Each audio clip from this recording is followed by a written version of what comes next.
그들의 우두머리가 되었으나 그러나 첫 세 사람에게는 미치지 못하였더라. 아멘. 오늘 이 말씀으로 예수님의 성품 27번째 충성이라고 하는 제목으로 하나님 말씀을 증거하겠습니다. 옛날에 어느 왕이 많은 신하들을 불러놓고 이상한 명령 하나를 내렸습니다. 밑빠진 독을 하나 갖다 놓고 저 우물물을 퍼다가 이 밑빠진 독에다가 부어서 이 독을 채우라는 것입니다. 지엄한 왕의 명령이라 신하들이 거부할 수가 없어서 우물물을 길어다가 밑빠진 독에다가 물을 붓기 시작을 했습니다.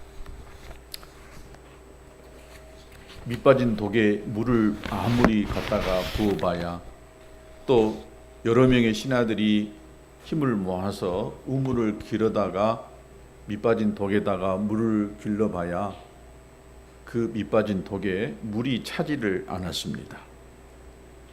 한참을 하니까 이 신하들이 뭔 왕이 이런 이상한 명령을 내릴까 처음에는 무서워서 했지만은 하다가 보니까 힘이 빠지고 도저히 이 명령은 온전한 정신으로 내린 명령이 아니다 싶어가지고 한 사람 한 사람씩 물을 길러다가 넣는 이 일을 포기했습니다. 다 포기하고 어떠니 한 사람은 그래도 왕이 무슨 뜻이 있으셔서 이 명령을 내렸겠지, 왕이 하신 명령이니까 순종해야 되겠다라고 생각을 하고 계속해서 이 우물에다 바가지를 넣고 물을 퍼다가 밑빠진 독에 넣기 시작했습니다. 밑빠진 독이니까 이 독 안에 있는 물이 차질 않아요. 그런데 그 우물에는 하도 물을 퍼다 붓다 보니까 우물물이 마르기 시작했습니다. 결국 바닥이 드러나기 시작했고 그 우물 그 바닥 안에 큰 금덩어리 하나가 있었습니다. 이것을 발견하고 들고는 왕 앞에 달려갔어요. 왕이시여, 이 우물물 그 밑에 물을 퍼내다 보니까 이 큰 금덩어리가 있었습니다 라고 왕 앞에 바쳤습니다.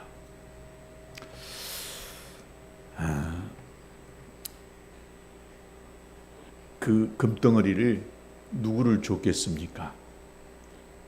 그까지 말도 안 된 그 왕의 명령 앞에 순종하고 행한, 충성스럽게 행한 그 신하에게 금덩어리를 주고 큰 상을 내렸고 왕 가장 옆에서 일할 수 있는 특권을 주었다라고 하는 것입니다.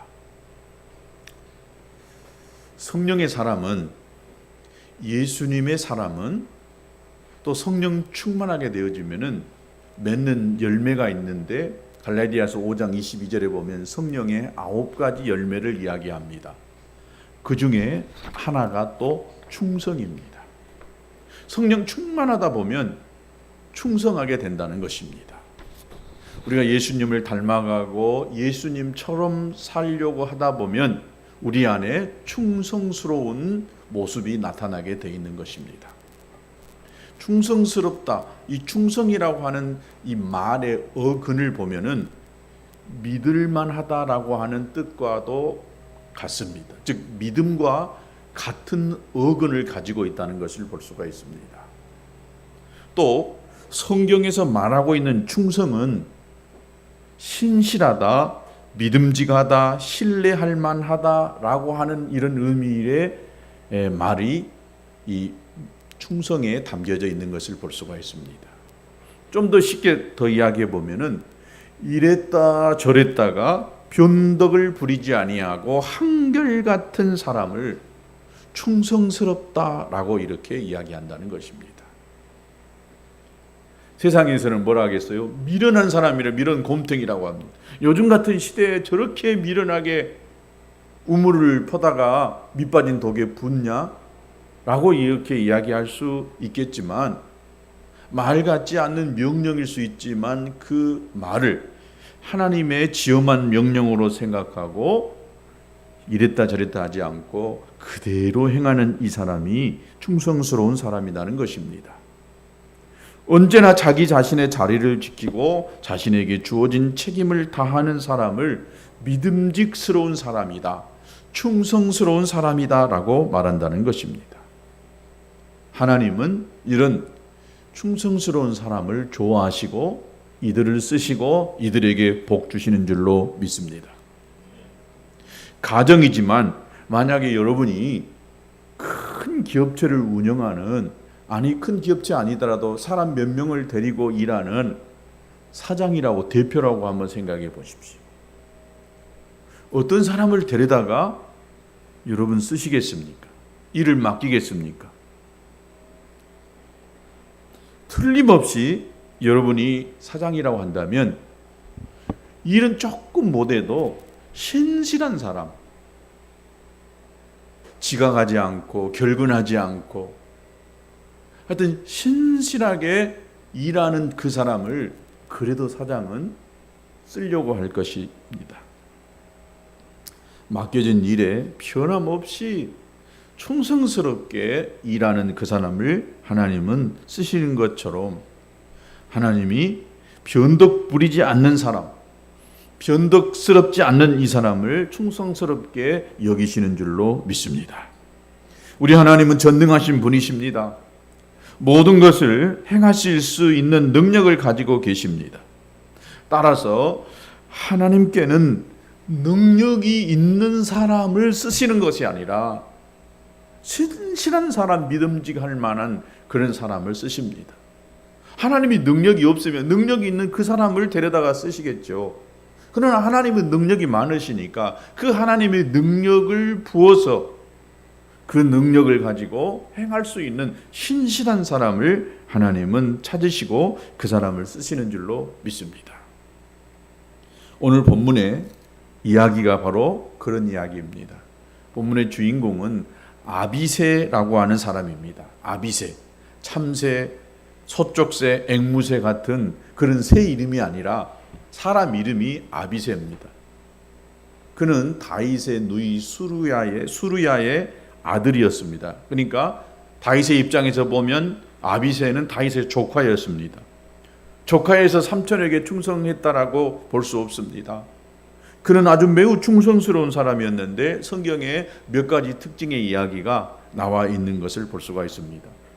어떤 충성을 했느냐? 첫 번째는 작은 일에 충성을 한 사람이었습니다. 그는 사울 왕을 피해 가지고 도피 생활을 하던 초기부터 다윗과 함께하면서 평생도록 다윗 옆을 지켰던 사람이 아비새였던 것을 볼 수가 있습니다. 다윗을 위한 그의 충성이 처음 언급된 곳이 사무엘상 26장 6절입니다. 이에 다윗이 햇사람 아히멜렉과 수리아의 아들 요압의 아우 아비새에게 물어 이르되 누가 나와 더불어 진영에 내려가서 사울에게 이르겠느냐라고 하니까 아비새가 이르되 내가 함께 가겠습니다 라고 이렇게 이야기합니다. 누가 나와 더불어서 진영에 내려가서 사울 앞에 설 수가 있겠느냐라고 이렇게 물어봤다는 것입니다. 사울 왕 앞에 나갈 수 있는 것은 결코 쉬운 자리가 아니었습니다. 누가 나와 같이 저 자리에 갈까 하니까 아비새가 두 말도 하지 아니하고 지체하지 아니하고 내가 하겠습니다라고 이렇게 이야기했던 사람이었습니다. 또 사무엘하 16장 5절과 6절에 보니까 다윗이 사울의 뒤를 이어가지고 왕위에 올랐습니다. 그러나 얼마 안 있다가 뜻하지 않게 아들 압살롬의 반란에 의해서 도망갈 수밖에 없는 이 상황에 이르게 되어집니다. 그 사건이 기록되어져 있는 것이 사무엘하 16장입니다. 다윗 왕이 바후람의 이름에 거기서 사울의 친족 한 사람이 나오니 게라의 아들이요 이름은 시므이라.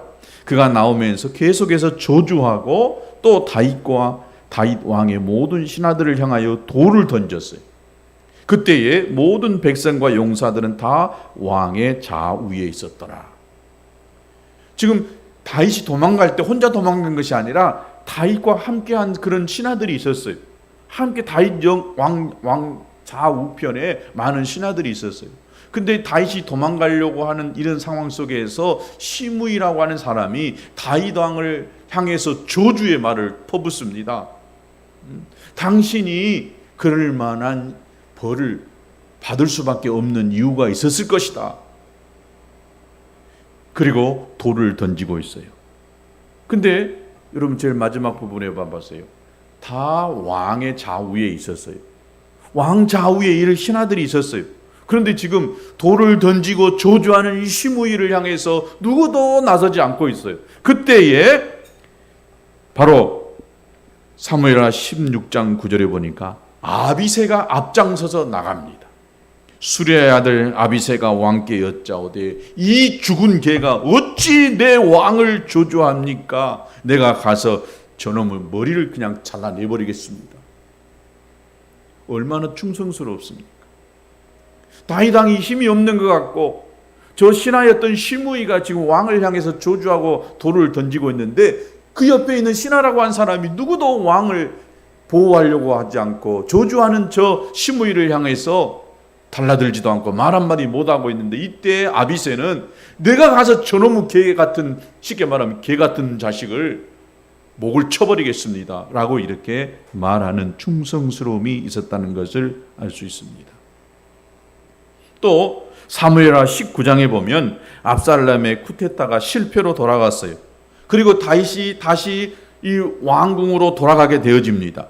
그때에 시므이가 나타납니다. 그 옛날에 도망갈 때에 저주하고 돌을 던졌던 시므이가 나타납니다. 그리고 자기 자신의 잘못했다라고 고백을 하면서 용서를 구할 때 주위의 신하들은 다 잠잠히 있어요. 아무 말도 못합니다. 너 옛날에 그때 우리가 도망갈 때 왕에게 저주하고 돌 던졌지 않았느냐? 라고 이렇게 말해야 되는데 아무도 말하지 않고 있을 때에 충성스러운 이 아비새는 뭘 하겠느냐? 시므이가 여호와의 기름 부은 자를 저주하였으니 그로 말미암아 죽어야 마땅합니다. 과거의 왕에게 하나님의 기름 부음 받은 왕을 저주했기 때문에 저놈은 죽어야 마땅합니다 라고 이렇게 이야기했던 사람이 아비새였던 것을 볼 수가 있습니다. 이처럼 여러분 아비새는 충성을 한 사람이었습니다.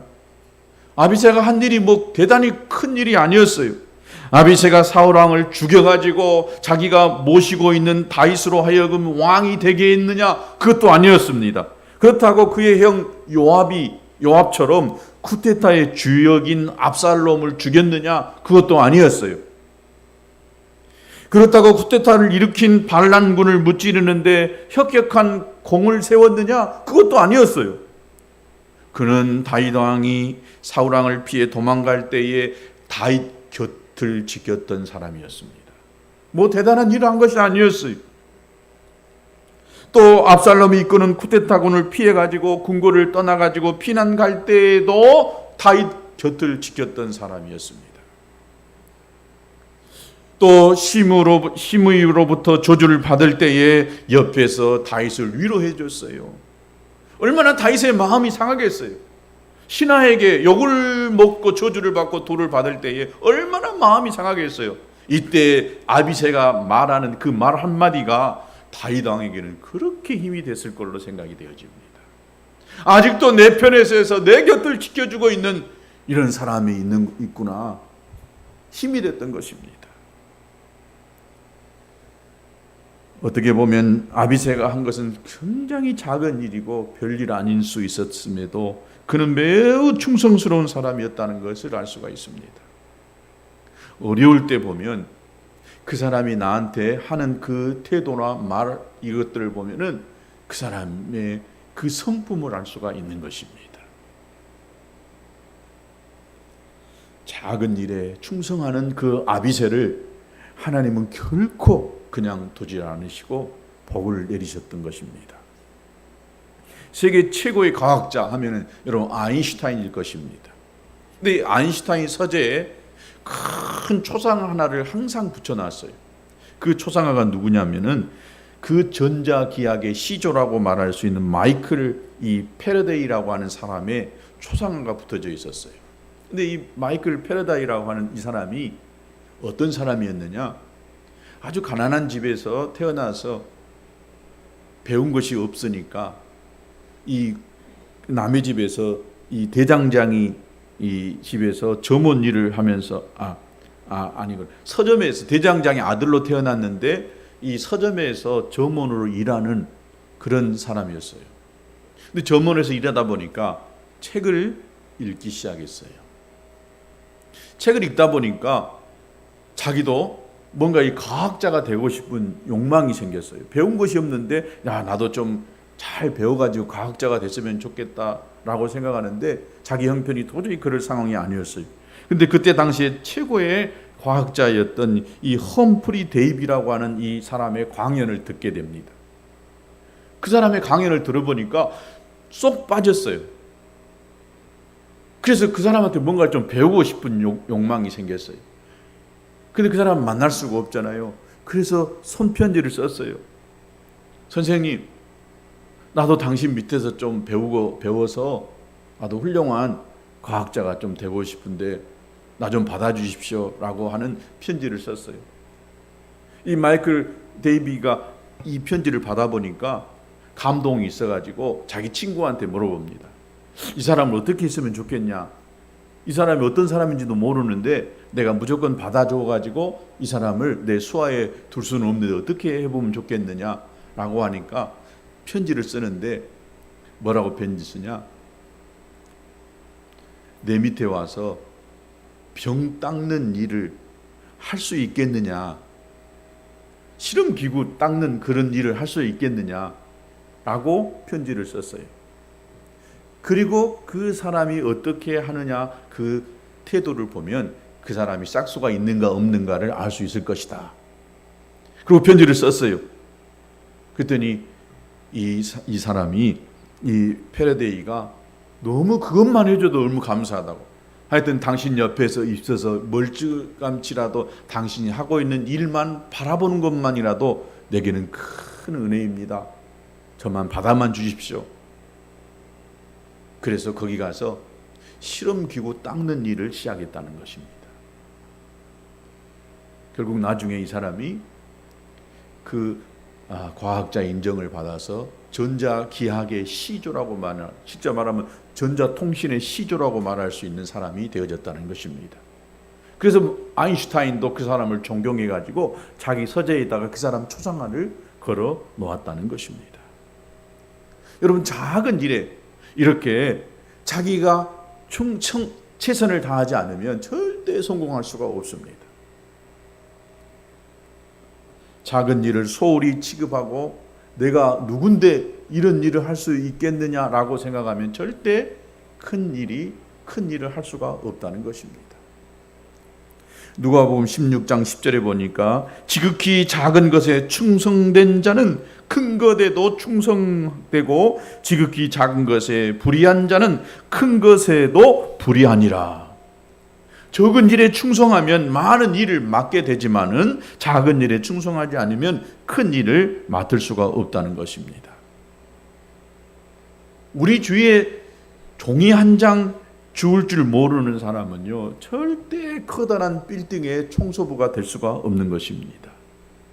아주 조그만 몇 평짜리 안 되는 밭을 관리할 줄 모르는 이 농부는 절대 수만 평의 이 밭을 관리할 수가 없다는 것입니다.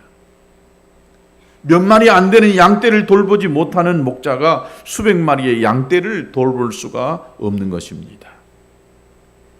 그러나 지극히 작은 일이라 할지라도 그 일에 충성을 다하면은 나중에 큰 일을 감당할 수가 있게 되는 줄로 믿습니다. 다윗 왕은 어릴 때의 성실함과 공교함으로 양을 잘 돌보고 나중에는 성인이 되어질 때에 그는 한 나라의 왕이 되어질 수가 있었던 것을 볼 수가 있습니다. 하나님은 우리가 큰 일을 했느냐 작은 일을 했느냐 보지 아니하고 그 일에 얼마나 최선을 다했느냐 이것을 보게 되는 줄로 믿습니다. 여러분, 아비새처럼 작은 일에 하나님이 세운 그 다윗 왕 옆에서 힘이 되어주고 곁에만 있어주는 그 작은 일에 여러분 충성할 수 있게 되기를 주님의 이름으로 축복합니다. 사소한 일일지라도 그 일에 성실하게 감당을 하다 보면 나중에 반드시 큰 일을 맡게 되는 이런 일들이 있게 될 줄로 믿습니다. 두 번째, 아비새의 충성스러움은 맡은 일에 충성을 다한 사람이었습니다. 베냐민 사람 세바라고 하는 사람이 쿠데타를 일으켰습니다. 다윗 왕은 아마사를 군대 장군으로 삼고 3일 내로 군사를 모으라고 명령을 내렸습니다. 그런데 이 아마사라고 하는 사람이 정해진 기한을 지체하자 다윗은 오늘 본문의 주인공인 아비새에게 다시 명령을 내립니다. 사무엘하 20장 5절에 보면 아마사가 유다 사람을 모으러 가더니 왕이 정한 기일에 지체된지라 다윗이 이에 아비새에게 이르되 라고 하면서 세바가 압살롬보다 우리를 대하려니 너는 그 주위의 부하들을 데리고 그의 뒤를 쫓아가라. 그가 견고한 성읍에 들어가 우리들을 피할까 염려한다. 아마사 대신에 아비새로 하여금 부하들을 이끌고 가가지고 세바라고 하는 세바와 그 쿠데타군을 쫓아가라고 하는 명령을 내립니다. 시간을 지체하다가 멀리 도망가면 두고두고 문제가 되기 때문에 세바의 뒤를 추격하라고 명령을 내린 것입니다. 이때 아비새는 아마사와 달리 왕의 명령을 즉시로 수행을 하게 되는 것을 봅니다. 사무엘하 20장 10절에 보니까 요압과 그의 동생 아비새가 비그리의 아들 세바를 뒤쫓을세라고 말씀하고 있는 것처럼 아비새는 그의 형 요압과 함께 다윗 왕의 명령대로 세바를 추격해가지고 반란군을 진압했습니다. 사람의 이 성품과 성향이 있어요. 어떤 사람은 일을 천천히 하는 사람이 있어요. 근데 어떤 사람은 굉장히 급하게 말이 떨어지자마자 그 일을 행하는 것을 볼 수 있습니다. 우리 성도들도 참 내가 자세히 보면 이 탐나는 사람들이 있지만 제가 늘 기도하는 이 중에 한 가지가 제가 어느 교회 그 집사님이 참 탐이 나요. 제가 제 아내한테도 여보 나한테도 저 교회 저 집사님 같은 그런 사람 좀 몇 사람만 있으면 진짜 몇 사람에 한 사람만 있어도 좋겠다. 목사님 뭘 딱 명령을 때려버리잖아요. 하루 안 돼서 그 일을 착 해버려요. 너무 빨리 해서 어떨 때는 좀 어려운 일이 생긴다라고 그러더라고요. 뭐가 고장났다가 집사님 뭐가 좀 안 되네 하면은요 그날 오후에 보면 그 일이 다 고쳐져 있다는 거예요. 대단한 재주가 있는 사람이긴 해요. 지금 우리 방송 이 시스템도 실은 그 집사가 해줬어요. 제가 뭘 하나 물어봤더니 목사님 갈게요 하고 와가지고 자기가 인터넷 보고 다 알아봐가지고 전문가가 아닌데 자기가 뭐가 필요한가를 하나하나 다 이렇게 조사해가지고 나한테 견적까지 딱 뽑아가지고 목사님 이것은 얼마 이렇게 해서 이걸 딱 됩니다. 제가 그거 보면서 야, 참 이런 사람이 있구나.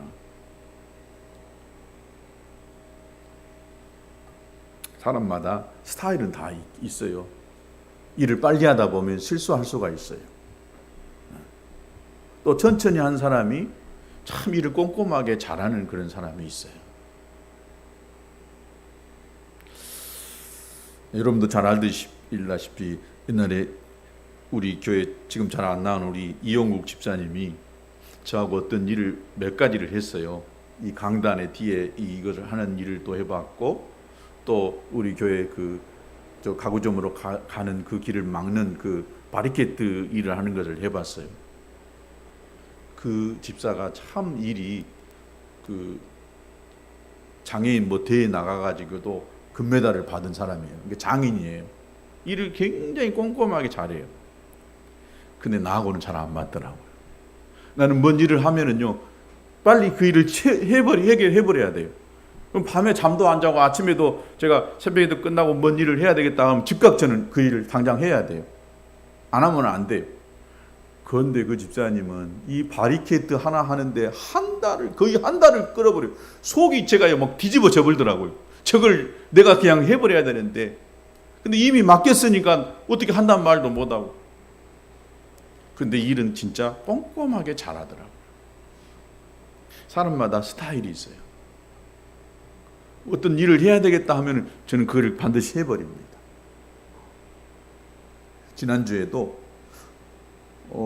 우리 안 집사님이 이 교회 주변을 깨끗이 예초 작업을 해 놓으셔가지고 제가 너무 편했어요.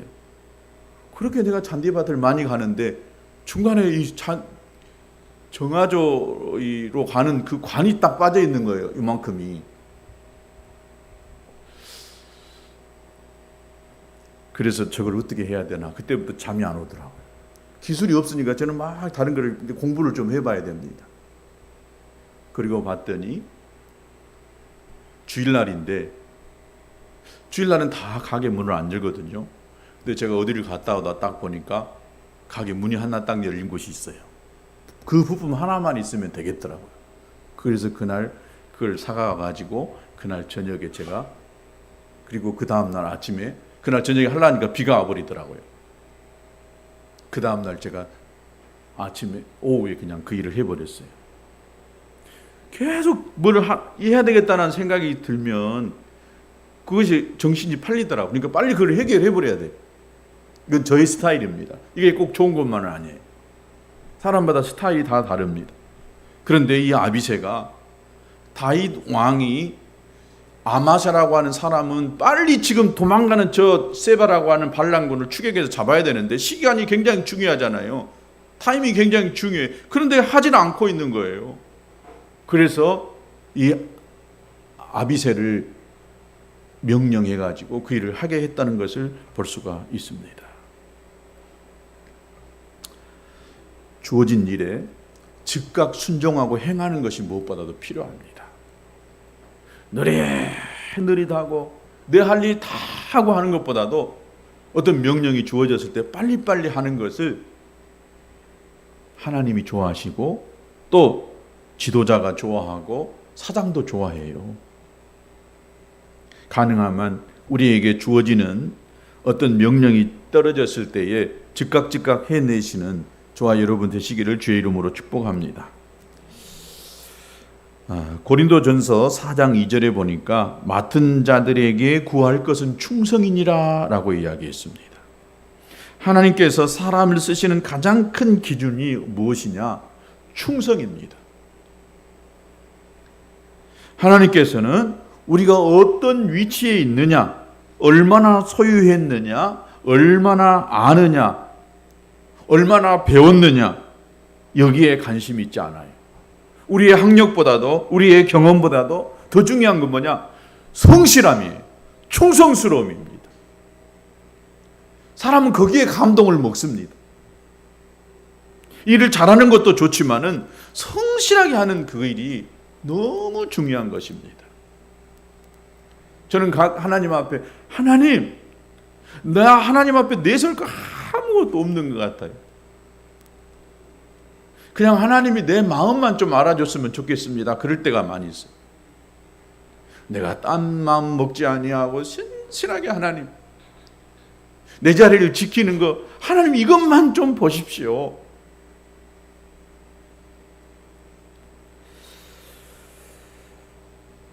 맡겨진 일에 충성해야 됩니다. 작은 일이지만 그 작은 일이 결국 큰 일을 감당할 수 있게 되는 것입니다. 우리 교회에도 정말 주일이면은요, 10시가 좀 넘어가면 여러분들 다 11시 되어서 오잖아요. 찬양팀은 10시면 와요. 10시 좀 넘으면 와가지고 그냥 찬양을 몇 번 부르고 같이 통성으로 기도하고 예배를 위해서 하는 그런 분들이 있어요. 또 차량으로 봉사하고 여러모로 참 수고하는 그런 집사님 봉사자들이 있는 것입니다. 맡겨진 일이 별거 아닌 것처럼 생각되지만은 작은 일이지만은 그 일을요 충성스럽게 해내는 그것이 너무 필요한 것입니다. 그래서 내가 늘 이야기하지만 공부 잘하는 사람이 다 성공한 것은 아니에요. 그러나 학생이 공부를 잘하면은요, 다른 것도 잘할 수 있는 가능성이 아주 많아요. 공부 못하는 학생은 다른 것도 뭘 시켜놓으면 똑같이 못할 수 있는 가능성이 있다는 거예요. 공부 못하면 다른 거라도 열심히 한다 보면요, 그런 사람은 반드시 뭘 해내요. 자기 분야에서 성공한 사람들 봐보세요. 꼭 공부만 아니라 피나는 노력과 성실함을 가지고 하는 사람이 그 분야에서 성공을 하는 것을 볼 수가 있습니다. 가정에서 아무것도 하지 않고 가정 일을 하는 것도 여러분 결코 쉬운 일이 아니에요. 빨래 하나 개는 것도요, 쉬운 일이 아니더라고요. 저도 해보니까 빨래 널고 개는 것도 이 보통 일이 아니에요. 그것도 신실하게 하는 것이 참 필요하겠더라고요. 집안 청소하는 것도요, 이거 신실하게 잘 해내는 것이 필요합니다. 청소하는 사람이면 청소를 성실하게 해내는 것도 필요합니다. 빨래하는 사람이면 빨래 해내는 것도 필요한 것입니다.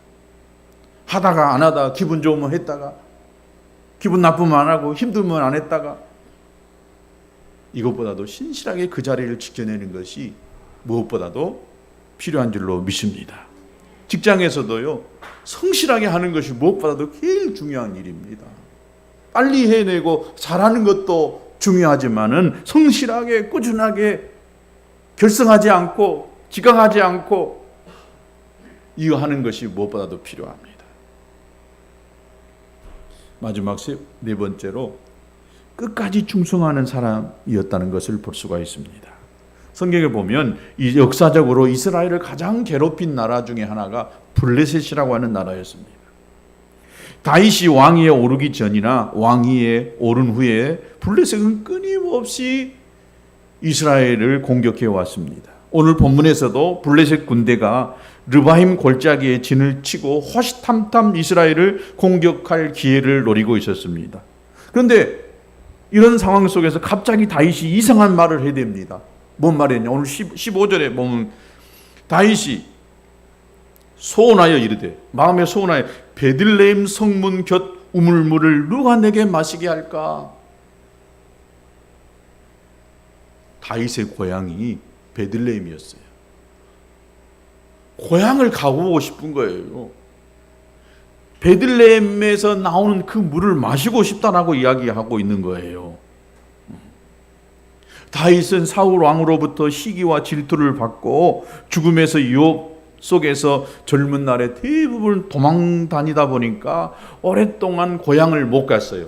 고향에 대한 그리움이 있었던 것입니다. 그리고 베들레헴에서 나오는 그 우물물 한 바가지를 그렇게 먹고 싶었는가 봐요.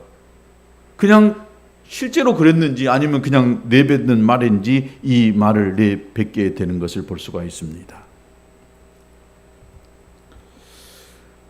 어느 날 다윗은 장수 몇 사람과 이 회의를 마친 후에 구례에서 나왔을 때에 이 말을 했는데, 이것이 신하들에게 한 명령이 아니라 혼자서 중얼거리는 말이었던데, 이 말을 듣고 보통 사람 같으면, 아니 지금 이 상황이 어느 때인데 블레셋이 점령하고 있는 이 베들레헴 성문 곁에 물을 마시고 싶다고 하냐고, 왕이 정신이 있냐고 없냐고, 상황이 지금 어느 때인데 지금 저 적지에 가가지고 저 적지에 있는 저 베들레헴 물을 마시고 싶어 하냐고, 정신이 좀 나갔냐고 보통 신하들이면 그렇게 이야기했을 것입니다. 그런데 이 말을 들은 세 용사들은 좀 달랐어요. 16절에 봐보세요.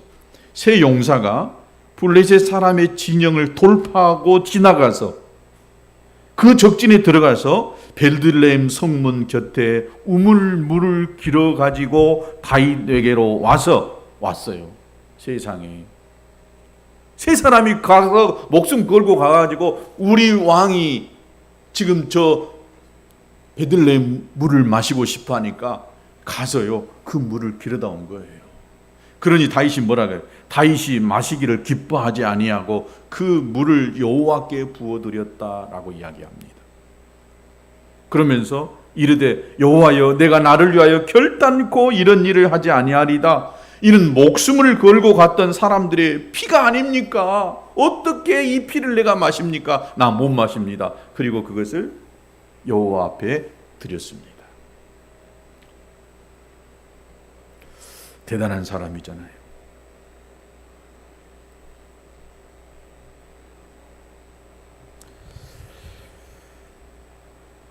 저도 이 설교를 준비하다가 한 가정이 제 마음속에 떠오르면서 후회도 되고 감사도 되는 그런 일이 있었습니다. 교회가 개척되어지고 몇 년이 안 된 상황에서 제가 성경을 연구하고 가르치다 보니까 이 성경에 나와 있는 그 지역을 가보고 싶은 거예요. 다윗이 자기 고향 베들레헴에 가보고 싶듯이 베들레헴 땅에 가보고 싶은 거예요. 홍해가 갈라졌던 그곳은 실제로 내가 그 땅을 한번 밟아보고 싶었던 거예요. 여리고성이 무너져가지고 성터만 있다고 그러는데 그 성터를 한번 가보고 싶은 마음이 생겼어요. 허물어진 그 예루살렘 성벽 한쪽만 남아있는 그 성벽에 나도 손 대고 기도하고 싶은 거예요. 예수님이 골고다 언덕 십자가에서 못 박혔던 그 현장 속에 그곳에 나도 한번 가보고 싶은 거예요.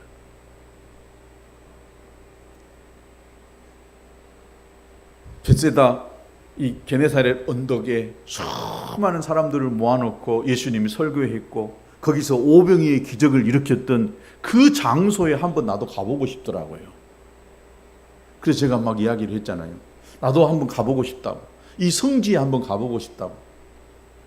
그랬더니 우리 성도 한 분이 갔다 오라고 거금 500만 원을 주더라고요.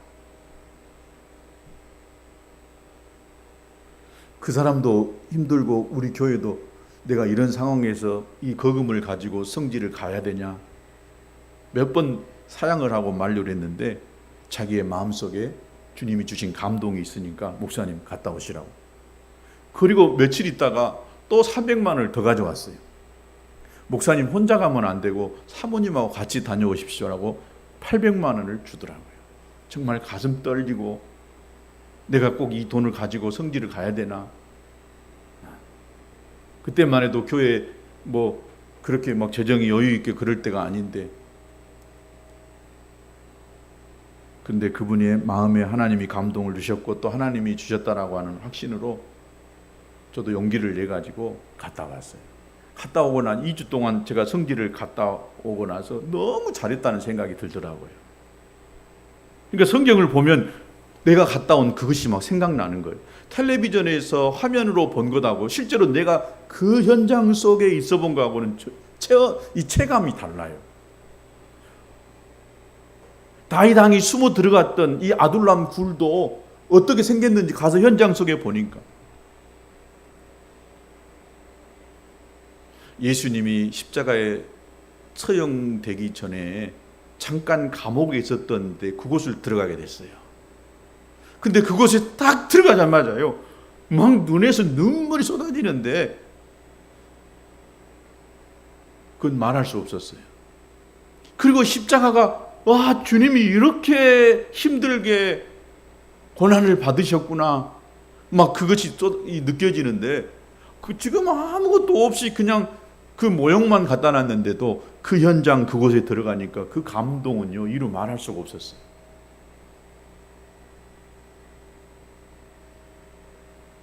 모세가 주님을 만났던 그 호렙산에도 가봤어요. 참 잘했다는 생각이 들더라고요. 그래서 오늘 이 아비새가 목숨을 걸고 다윗이 베들레헴 우물물을 먹고 싶다고 했을 때에 갔던 그 아비새의 마음, 아비새가 생각나듯이 저도 참 그분들이 생각나더라고요. 결코 넉넉지 않은 그런 상황이지만은 저는 평생 잊을 수 없는 빚을 진 것 같아요. 성경을 읽을 때마다 가르칠 때마다 성지가 떠오르면 늘 그분들이 생각이 나요. 그런 충성스러움을 하나님은 결코 잊지 않으시고 행한 대로 갚아주시리라고 믿습니다. 19절에 그는 세 사람 중에 가장 존귀한 자가 아니냐, 그가 그들의 우두머리가 되었다라고 이야기합니다. 아비새가 들고 온 것을 보잘것없는 물 한 잔이었지만은 다윗은 그것을 받아들이고 감격했습니다. 그리고 아비새는 가장 존귀한 자다라고 하는 이런 칭호를 받게 됐던 것을 볼 수가 있습니다. 요한계시록 2장 10절에 네가 죽도록 충성하라, 그리하면 생명의 면류관을 내게 주리라. 제가 늘 하는 이야기가 있잖아요. 제가 전도사 때 진짜 지금 생각해보면 어떻게 그렇게 살았을까 할 정도로 참 힘들게 살았어요. 다 전도사들은 힘들어요. 교회에서 주는 5만 원 월급 가지고 살아요. 나가서 아르바이트 할 수도 없는 상황이었어요. 근데요, 제 마음속에 저를 가르쳤던 그 목사님 그 구두를 보는 순간에 제가 이 구두를 한 컬이 사드려야 되겠다. 그리고 그때 금광에 최고 비싼 구두를 한 컬에 사드렸어요. 제 신발도 떨어졌는데 제 마음속에 저 목사님, 그 목사님 진짜 전도를 열심히 하는 분이었어요. 그때는 차가 없으니까 걸어 다녔잖아요. 항상 저기 탁 옆에 끼고 막 다니면서 노방전도를 그렇게 잘했던 분이세요. 근데 그분 구두는 항상 많이 달았어요. 걸음을 항상 많이 걷다 보니까. 근데 그 마음속에, 제 마음속에 그 마음이 들어오는 거예요. 근데 내 형편에는 도저히 거의 그때만 해도 뭐 굉장히 큰 돈인데 그 구두를 사줄 수가 없는 거예요. 그래서 제가 어떻게든지 해가지고 하여튼 그 목사님의 구두를 한 켤레 사줬어요. 그 기분이라고 하는 것은 이루 말할 수 없었어요. 그리고 그 다음에 또 한 번 사줬는 것 같아요. 근데요, 그 다음부터 하나님이요, 내 신발은 항상 차고 넘치도록 채워주시더라고요. 오래전에 우리 3.1교회 전도팀이 오는데 지금도 그 신발을 요즘 뭐 많이 걷질 않으니까 신발이 잘 안 떨어져서 엊그제도 신발 한 컬레를 버렸는데 신발이 떨어져서 버린 거예요. 뒤에 사가가지고 덜렁덜렁 해가지고 버렸어. 전도팀이 3.1교회에서 목사님 최고 좋은 우리나라에 제일 비싼 구두를 한 컬레 선물합니다. 목사님 신발 몇 신으세요? 하고 서울에서 전화가 왔더라고요. 그리고 나서 딱 제가 몇 미리 신다고 이야기했더니 진짜 우리나라에 제일 비싼, 몰라 그보다 더 비싼 건 없다고 생각해요. 금강구두니까. 지금도 그건 항상 가지고 있는 거. 이거 신상입니다 하고 딱 갖고 왔더라고요. 그래서 내가 그때 그 생각이 딱 들었어요. 아, 그때 내가 하나님 앞에 순종한 그 작은 것을 하나님이 나를 기쁘게 받으셔가지고 항상 내 신발은 누가 사주구나.